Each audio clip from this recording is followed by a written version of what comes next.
About a year ago, I had released a video titled When Your Heroes Become Monsters. This was me going through essentially the allegations and everything that was coming out about the actor and musician Drake Bell. Of course, famous for Drake and Josh to most people. To me, famous for being my hero all throughout childhood. As I had discussed in the video and showed in the thumbnail, I wanted to be him. The image on the left there is literally me when I was 18 years old, still styling my hair and trying to imitate his style and demeanor and everything. Literally, like, the specific image I have there, I modeled that after his album cover that you see to the right there of the 2006 record, It's Only Time. Since then, I've had a very tumultuous relationship with my kind of understanding of him as an entertainer, a for me, very influential person and things of that nature. And I've been kind of wrapping my head around all this, and I want to talk about it. So, hey everyone, my name is Christian Verstappen, and I have a lot to say about many things.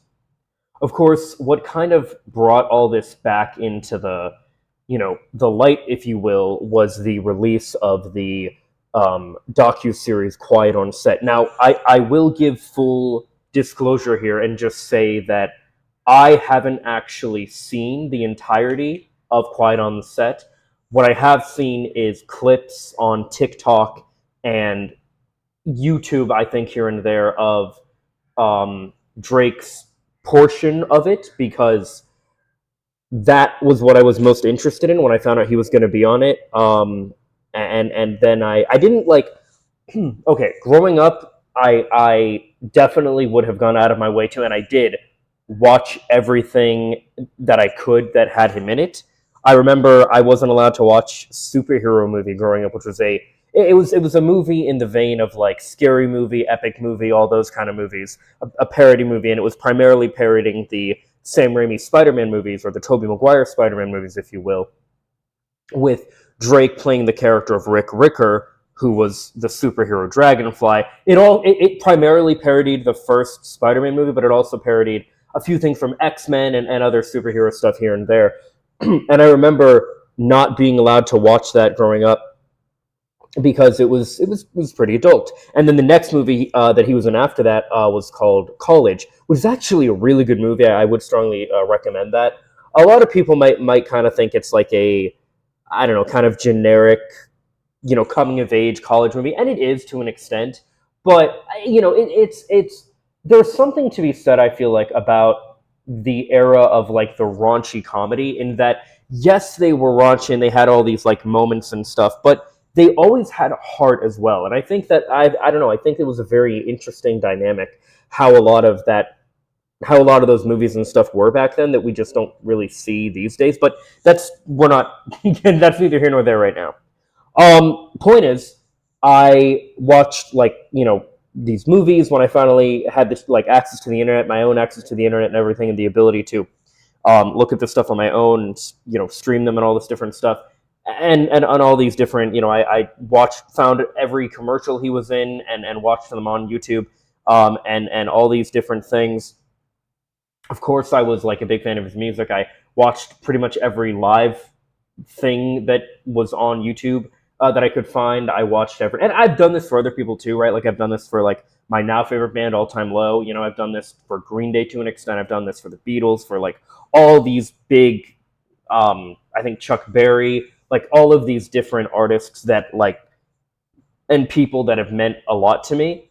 I've just, because that's when I get into someone or something, I like really, get into it. So, but anyway, like I said, this guy was my hero. So I was very biased during the whole. Well, I had kind of discussed this in the original video here, I believe, that I was very biased when I first went into this.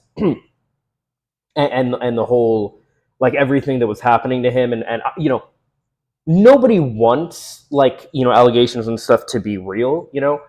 I didn't want them to be real. I had the understanding that, like, they very well could be. I hope they aren't, but I kind of had to wrestle with, how do I reconcile with this if it is real. Of course, the sentencing occurred, and everybody, kind of freaked out about that.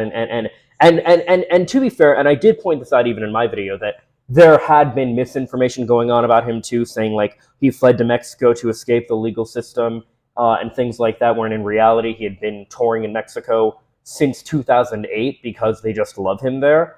And he has moved to Mexico since, but I don't think he did at the time that I responded to that. Anyway, point is, like, there was a lot of, he wasn't a convicted, offender or anything like that. There was a lot of this kind of information that was incorrectly put out. And my kind of stance was that, like, I do believe that he did the horrific things that he was accused of. Since that Quiet on the Set docuseries has been released, and he's been sharing his own story about things that had occurred, we have a moment where basically a bunch of people are kind of rallying around him and being like, oh, he's actually innocent. And there are a few reasons for this. One is because people tend to want a perfect victim, which I will say, somebody can absolutely be a victim of, horrible circumstances like what he went through as a kid, and also a perpetrator. That does happen. The cycle of abuse is a thing that is real. I'm not discounting that. But I don't know, really how to feel about this situation. And when basically, since this docuseries has released, people have been digging up all kind of information, court documents, interviews with people who were apparently there at the time, all of this stuff. And man, it's a mess. It's a mess. If you look up Drake Bell Innocent, you have this video by Levi Trumbull, which very, very good, very well done. He talks about how he interviewed the victims, or sorry, he interviewed people that knew the victim, and said that she was lying, like, about who she was and everything from the jump, and that she basically, like, turned everything around when she corroborated, if you will, the story that Drake has been saying, where essentially when she found out that he was engaged, she turned everything around. So, like, you'll have videos like this where this person did this deep dive talking about this. This Paige Christie saying Drake Bell is not innocent. Patrick Co, or CC, which I think I've seen this. I don't know, but, like, all these different people, and, like, so, like, there's people saying, oh, he's innocent. Oh, why is the internet forgiving him? Oh, he's not innocent. Like, it's a mess. At the end of the day, I'm going to tell you, ultimately, truthfully, like, people are going to ultimately believe what they want to believe. Ryan Beard did, and I watched these whole videos, and, like, there are compelling arguments made for this stuff. I don't know how true the information that some of these people are finding is, but, like, one thing that I want to say is that I do still stand with the concept of, like, if something like this does happen, first of all, if you have any, like, hero like that, like he was for me, who does turn out to be, like, a horrible person, it doesn't say anything about you and your character, nor does it even say anything about your judgment of character or anything like that. It just says that you were fooled by everyone, like everyone else was. There's all this information going around, and there's people that are also using this to kind of do the whole, oh, Hollywood is corrupt and evil. And why is Hollywood corrupt and evil? Because of the Jews that run Hollywood. So there's people that are, like, doing this crazy, like, insane, Jewish conspiracy, anti-Semitic, Nazi conspiracy bullshit as well. And that's also incorrect. But, like, I really do think we're at a point where we don't really know, and I don't think we really can know. There are so many people who are giving so many different things, and I know this is I guess the problem that I have with you guys, with my audience, because I know a lot of people really do want to just be told what to think, what to believe, or what have you. But I'm not going to do that. I'm going to tell you, like, this is what I think. Obviously, you can think what you want, but I'm also going to tell you, like, in this case, I'm confused, and it's okay to be confused. You don't have to have like a a, a strong stance on this, because it's a confusing issue. It's like, what do we what do we make of this? And I do think at the end of the day, people in entertainment of all sorts, like, a lot of them are, I mean, they go through a lot, and like, there's a reason that, as we even saw with a lot of Quiet on Set, there's a reason that there's so, like, the meme, if you will, of like child stars turning into these like crazy people later. There's, a lot of them go through like a lot of trauma and abuse and stuff, and it's not okay. But for people that are just like labeling Drake a P3DO, or labeling him like, and saying, oh, he's an offender, he's a registered offender, and he's this and he's that's, like, that isn't true. And yes, again, it is possible the cycle of abuse is just continuing here. That is possible, but it's like, we don't know. And what I'm kind of annoyed at is so many people just acting like they know, because you don't know. Like, you don't really know. Like, people are doing these deep dives, like, there's all this stuff happening, and it's like, dude, you don't know. I still say that the person who claimed to be Melissa Lingefeld doesn't look anything like the act. And I talked about this when I did the thing. Like, there's so much that goes into all of this, and it's just like, dude, and you have, like, I don't know, man. It's just crazy. It's insane. It really, because it's like, and one of the really crazy things to me too is, like, there was an article about the Sun Medium, and I was going to find it and bring it up, but actually, let me see if I can find it real quick. Okay, so two things here. One, I wanted to talk about how Drake went on the Man Enough podcast, which We Are Man Enough. I had never heard of this before. This is incredible, and the discussion that they had about this was absolutely phenomenal. He did take the time as well to address, obviously, that, and address kind of the notion, the idea of, like, are you using this to come back, to, like, become relevant again? He is in the process of releasing a new record, and he did release a music video for his song I Kind of Relate. Personally, I'm looking more forward to the song Hollywooden so far, but I Kind of Relate, it was a song that was very much about that, like, what he went through and everything. And there was a music video for it, which very, like, it was released like right in time with the docu-series and all this stuff. Like, there is reason to believe and to look at this and to say, okay, like, are you, is, like, basically, is this a publicity stunt? And one of the good things that one of the good things that people have brought up as well is that, like, it isn't right to like, just assume that someone is doing something like this as a publicity stunt. We have right here, official I Kind of Relate music video, Drake Bell, and it did, like, it went through. Yes, there were. I mean, nothing was like in your face about it that it was like super obvious, but there, like, they showed this guy taking this kid to his trailer, and pretty obviously that was in reference to, even though, like, it didn't happen in a trailer, it happened in Brian, like, the perpetrator Brian's house, but, like, still, it's all these different things.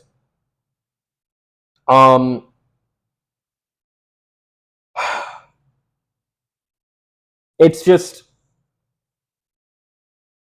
there is truth to the reality that when you have allegations put against you, there is definitely an unfair dynamic where if you're innocent, you can't prove something that didn't happen. So if like the allegations against him are not, and I don't know if they are. That's the whole point. Like I don't know.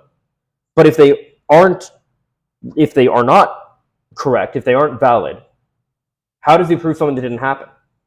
How many?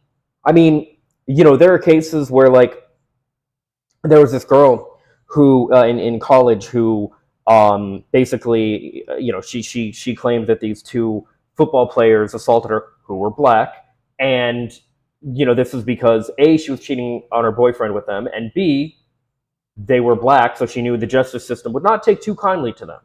So like there's obviously a discussion there about like racist justice system and all this different stuff too, but it's like they were found innocent later, but it's like they had so much of their lives.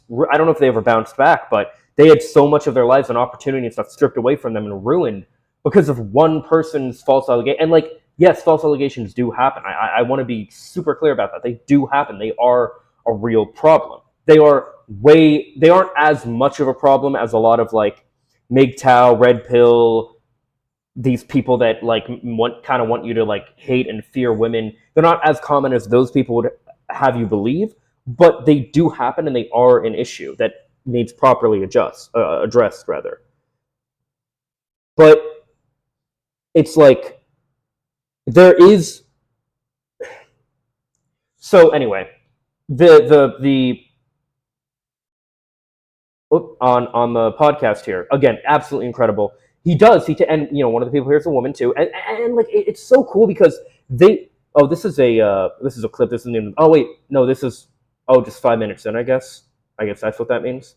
Whatever. Anyway, absolutely incredible. Highly recommend anybody that's interested in any of this watch this video because like it like one of the things that I thought was really cool about it was like clearly he is really taking therapy that he seems to have started in rehab. He is taking it really seriously, and because like I'm very familiar with a lot of the language he's using, and I don't mean that as in like, oh, he's just using like therapy buzzwords. No, he's using like real, like you can tell, like when you listen to him talk about this stuff and processing his trauma, you can see there's like a real level of okay, he's really like taking care of himself emotionally and all these different things. So there's like all this stuff, and there was this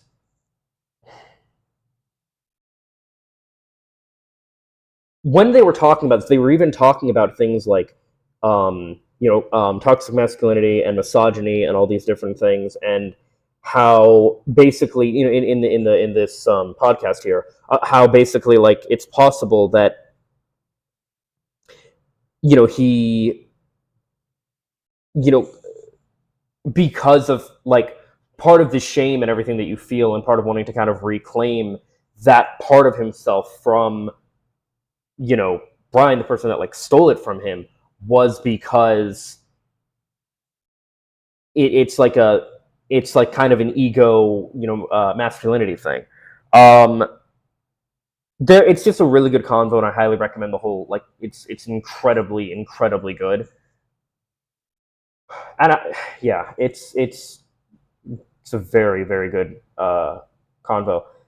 These guys really did like hold him to account and had him like address different things and about like issues that he's had in relationships because of this trauma and just all this different stuff. And like, but at the same time, how like he has to own that trauma because so like this is a really interesting and important thing to understand about trauma and like when negative things happen to you, or like this is even true if you have like some kind of mental illness or something.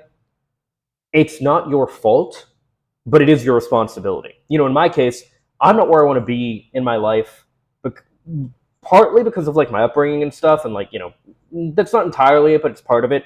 But there are things about my life that aren't my fault per se, but they are my responsibility. And that's the same thing with like with him, with anybody that and like people, a lot of people hate hearing that because like it sounds like, oh, that's victim blaming. No, I'm not victim blaming. What I'm saying is if you have something happen to you, even if it isn't your fault, it is still your responsibility to deal with it. Um, Great example. I just watched this Dr. K Healthy Gamer GG stream about trauma um, earlier today, and one of the examples he used was basically like, if a dog bites you, you don't then get to tell everybody, oh hey, don't have your dog around me, don't do this, like I can't ever be around dogs because I'm I have a phobia to dogs now. It's like, no, like you gotta you gotta deal with that. Like, I'm sorry, you just do. There is an understanding of why people have the hesitations that they do towards certain, animals or what have you, but like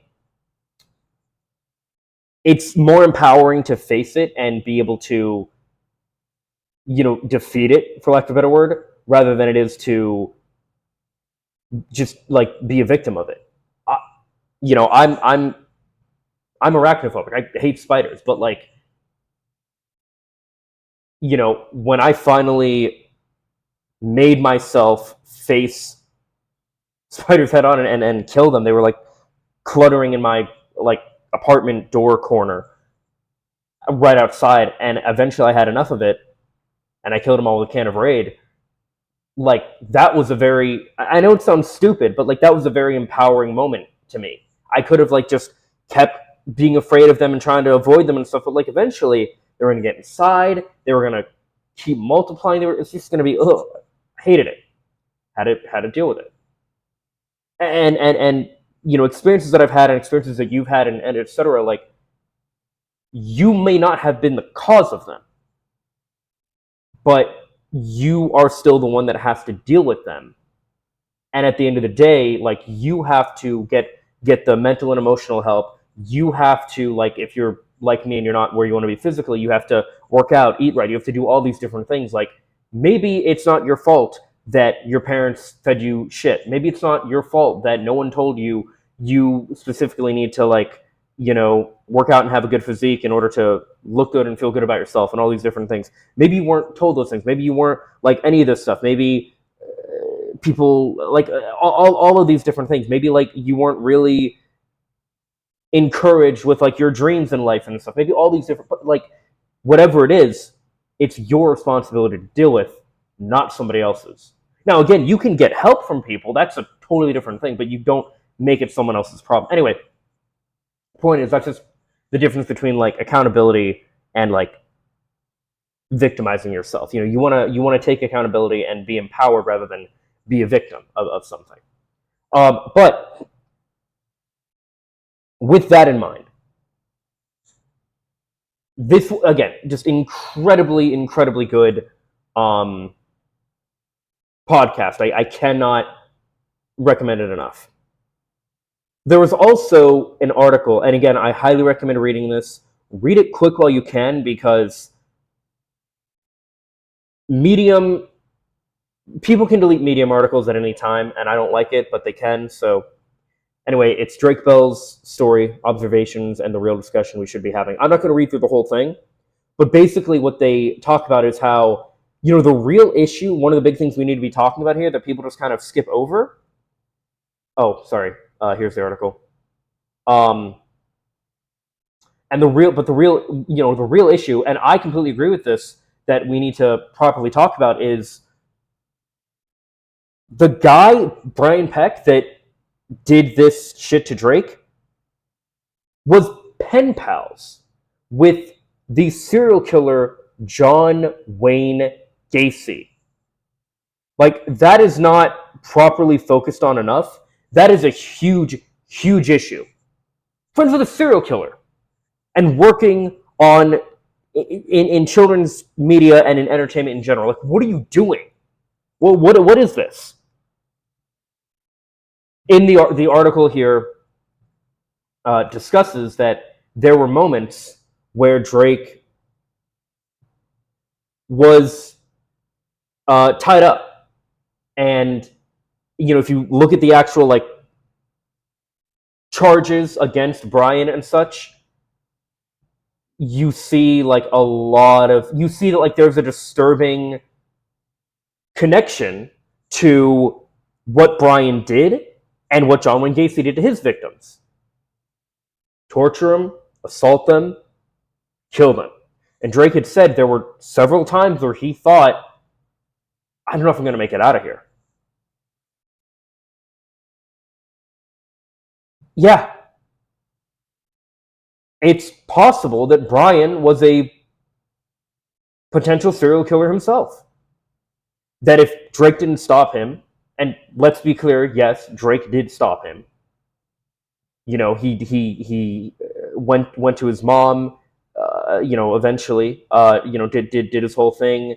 He got the police involved. They arrested him. You know, but another thing, he talked about how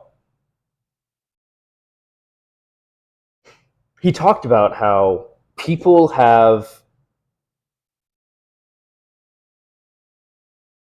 when he was on his side of the courtroom, it was himself, his mother, his dad, his brother, like him and his family, basically. But on Brian's side of the courtroom, it was packed, filled with people. And here's what you need to understand about that.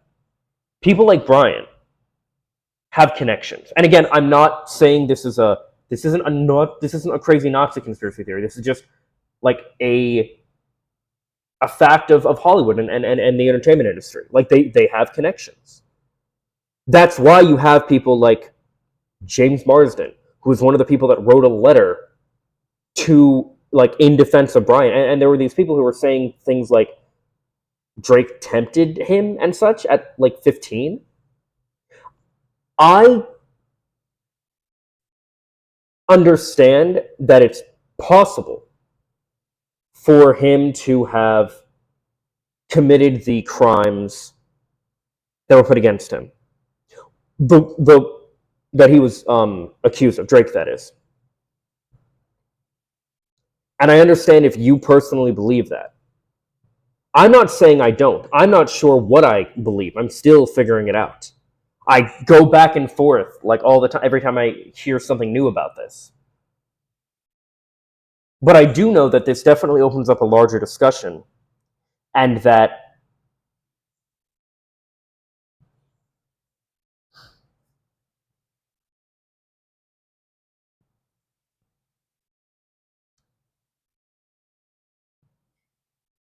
how do I put this?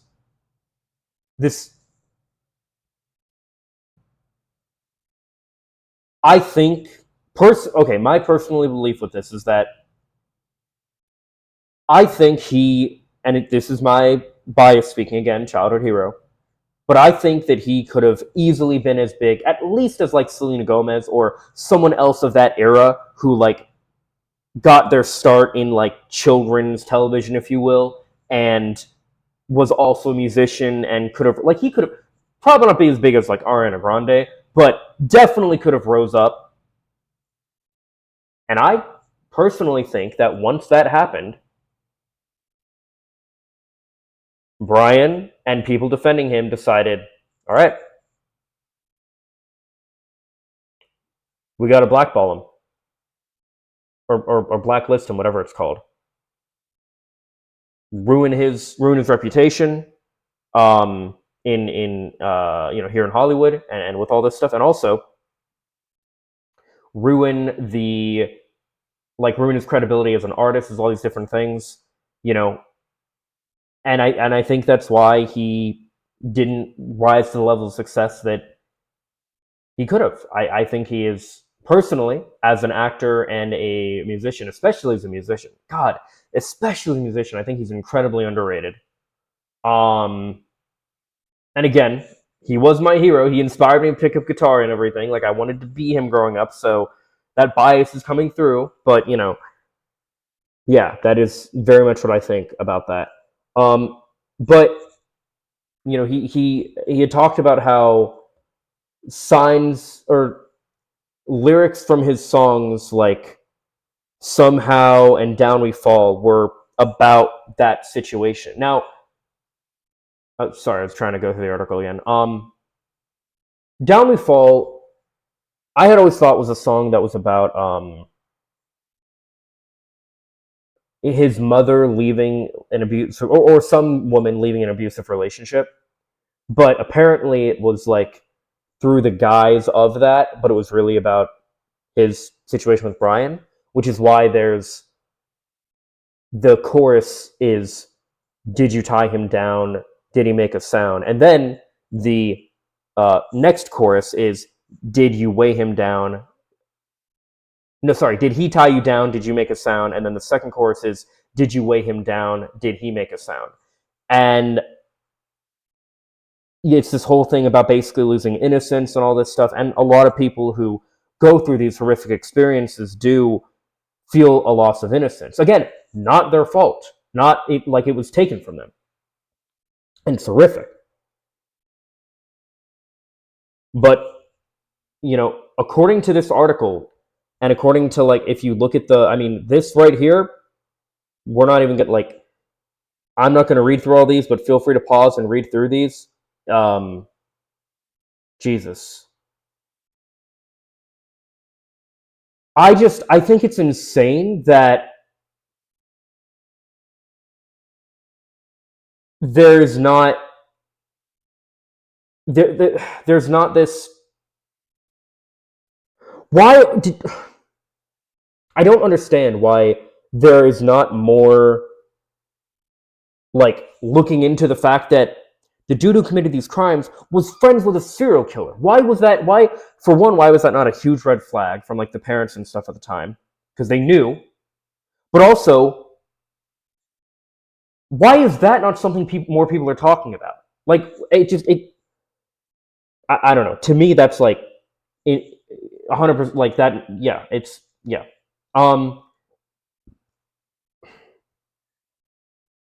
So this person. Oh, by the way, in this article, they did talk also a little bit about the what do you call it? The Johnny Depp situation. My stance on that, ultimately, is that both of them were very toxic for each other. I know I never, like, went over it specifically, but I can tell you, being somebody who was in a who saw my parents constantly fighting each other all the time. Yes, they both had issues, like, just like I think Depp and Heard had issues. But I definitely heard things where she was, like, instigating him and basically giving him no recourse except to lash out. And my mom did the same kind of thing with my dad, where, like, he would try to walk away and she would try to keep him there. They're much better off now that they're separated. But, like, sometimes people bring out the worst in each other, and I think that's what Depp and Heard did. I know I didn't cover that trial or anything when it happened, but, like, because I wasn't even making content at the time. But yeah, that's my little 2 cents on that, you know. But anyway, let's see here. Yeah. So, but again, I recommend just going through this entire article in general. It's, yeah, it's very, very well done article. Again, I highly recommend listening to this podcast as well. And if you're somebody who's, you know, confused about this stuff like I am, it's okay. You don't have to have, like, a straight answer or understanding or whatever. Like, it's okay. Again, he was my hero. He was my child. I'm watching back through Drake and Josh with a buddy of mine right now, and we're watching, like, we just watched Mean Creek, which had Josh Peck in it before Drake and Josh. It's the one where it's the infamous scene where he's swearing on a boat, and people's like, I've never seen this episode of Drake and Josh. You know, that one. And we're gonna, like, go through and watch all these different things that Drake and Josh were both in, like, after Drake and Josh and everything. And I'm just like, as I'm watching this, I'm like, I'm seeing again, I'm like, I understand why I was so inspired by this and wanted to be this guy. And when I found out who he was as a person and, like, saw him in interviews and stuff, I was like, yeah, I, like, really relate to this dude. This is incredible. And yeah, but, you know, if, you know, so it is hard for me, especially, to figure out where I stand on all this. You know, I do believe, as I've talked about before, that we should support victims who you know personally. I don't think you should just believe a random person on Twitter or whatever, because, like, you don't know them from anybody else. But I do think you should believe victims that you know personally. I do think that while it is possible that the allegations against him are false, we don't really know, and I don't think we're going to know, and I think we have to be okay with that. If you are somebody who is completely against him, you think, oh, he's horrible, he's this, he's that, da da da da, everything they've said about him is awful. I'm never gonna watch anything he's in or listen to his music or anything again. I get it. I totally get it. If you're somebody who's totally, no, he was set up from the start, he was a victim, like all this different stuff, you know, I don't know, hashtag justice for Drake Bell or something like that. I get that too. I do. But if you're not really sure, that's okay. That's where I am too. I think, I do. I think that we owe Drake Bell an apology, but I'm not really sure.